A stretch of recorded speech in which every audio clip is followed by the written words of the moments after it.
ओम श्री शिवाय नमस्तुभ्यम। दोस्तों सनातन धर्म में सप्ताह के 7 दिनों का अलग सा महत्व बताया जाता है। सोमवार भी एक विशेष दिन है जो भगवान शिव को समर्पित है। इस दिन भगवान शिव का व्रत रखते हैं और विशेष पूजा अर्चना की जाती है। पुराणों को कथा के अनुसार भगवान शिव को सरल, सौम्य और भोला बताया जाता है।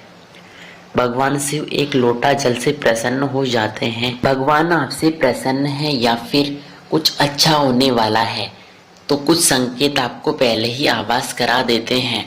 कहा जाता है कि जो लोग हर पल भगवान का स्मरण करते हैं, जिनका मन पवित्र होता है और वे परोपकारी व्यक्ति होते हैं, तो उन पर भगवान की कृपा सदैव बनी रहती है।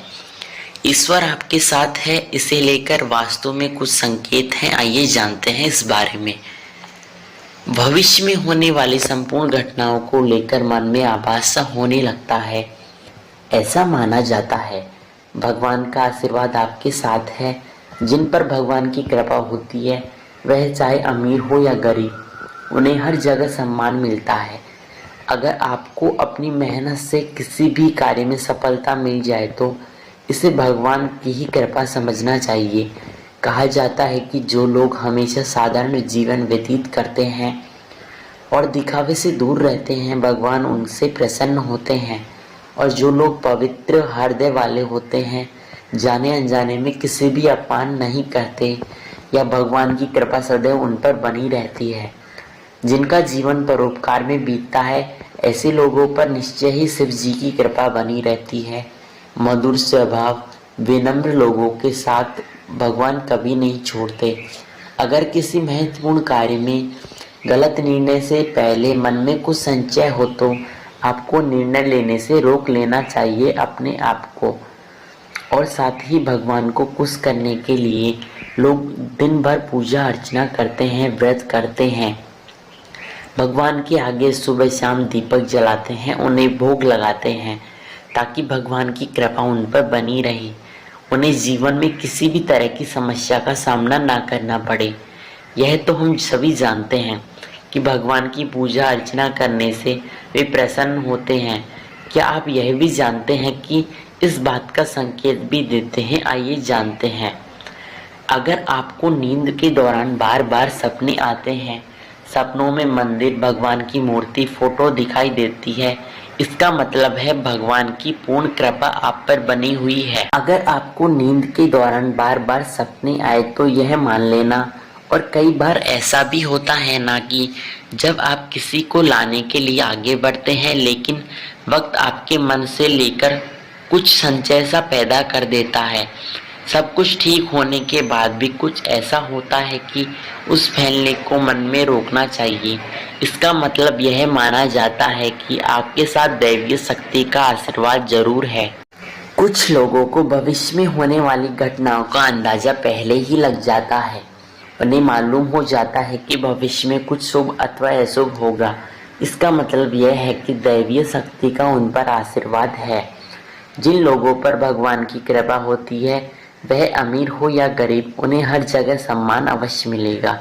अगर किसी को कम मेहनत करने पे सफलता हासिल होती है तो भगवान की निशानी इसे ही मान लेना चाहिए। अब जान लेते हैं कि भगवान शिव को कैसे प्रसन्न करें। भगवान शिव की शिव आराधना करें और सुबह शाम उन्हें दीपक जलाए और सुबह उन्हें जल का लोटा अवश्य चढ़ाए। और साथ ही याद रखें कि भोलेनाथ पर चंदन अवश्य चढ़ाए, क्योंकि उन्हें चंदन बहुत प्रिय है। स्नान के बाद उन्हें चंदन लगाए। अक्षत, बेल पत्र, धतूरा, दूध और गंगा जल अर्पित करें। इस दिन भोलेनाथ का अवश्य अभिषेक करना चाहिए। सोमवार के दिन यह शुभ माना जाता है। मान्यता है कि ऐसा करने से भगवान शिव की कृपा आप पर बनी रहती है। अब जानते हैं शिव को लगाए इन चीजों का भोग। यदि आप भगवान शिव को कुछ विशिष्ट चीजों का भोग लगाते हैं तो आप पर निश्चय ही भगवान की कृपा बनी रहती है। शिव जी को घी, शक्कर, गेहूं के आटे से बने प्रसाद का भोग लगाना शुभ माना जाता है। भोग के बाद धूप और दीप से भोलेनाथ की आरती करें, प्रसाद का वितरण करें। ऐसा करने से भगवान शिव निश्चय ही प्रसन्न हो जाते हैं और आपके समस्त संकट धीरे धीरे दूर होने लगते हैं। अब जान लेते हैं भगवान शिव को यदि ज़्यादा ही प्रसन्न करना चाहते हैं तो किस मंत्र का जप करें। भगवान शिव को प्रसन्न करने के लिए सोमवार को 108 बार महामृत्युंजय मंत्र का जप करने से भगवान शिव की विशिष्ट कृपा आप पर बनी रहती है। और आज के दिन शिवलिंग पर गाय का कच्चा दूध चढ़ाना बेहद ही शुभ माना जाता है। अब जान लेते हैं कि सोमवार के दिन यदि आप भगवान शिव को रिझाना चाहते हैं तो किस चीज़ों का विशेष ध्यान रखें, क्या दान में दे। सोमवार को स्नान ध्यान पर भगवान के सफ़ेद रंग के वस्त्रों धारण करवाए, जरूरतमंदों को भोजन और सफ़ेद रंग की खाद्य सामग्री बांटें। इससे कुंडली में ग्रह या चंद्र ग्रह की स्थिति मजबूत होती है और घर में सुख शांति होने लगती है। ऐसा करने से निश्चय ही भगवान शिव प्रसन्न होते हैं। अब दोस्तों, ये थी भगवान शिव को प्रसन्न करने की कहानी और कुछ उपाय जिनसे आप भगवान शिव को प्रसन्न कर सकते हैं और कुछ संकेत भी। दोस्तों, आपको वीडियो कैसी लगी कमेंट में अवश्य बताना। साथ ही कमेंट में हर हर महाकाल अवश्य लिखना और चैनल पर नए हो तो सब्सक्राइब करना। धन्यवाद।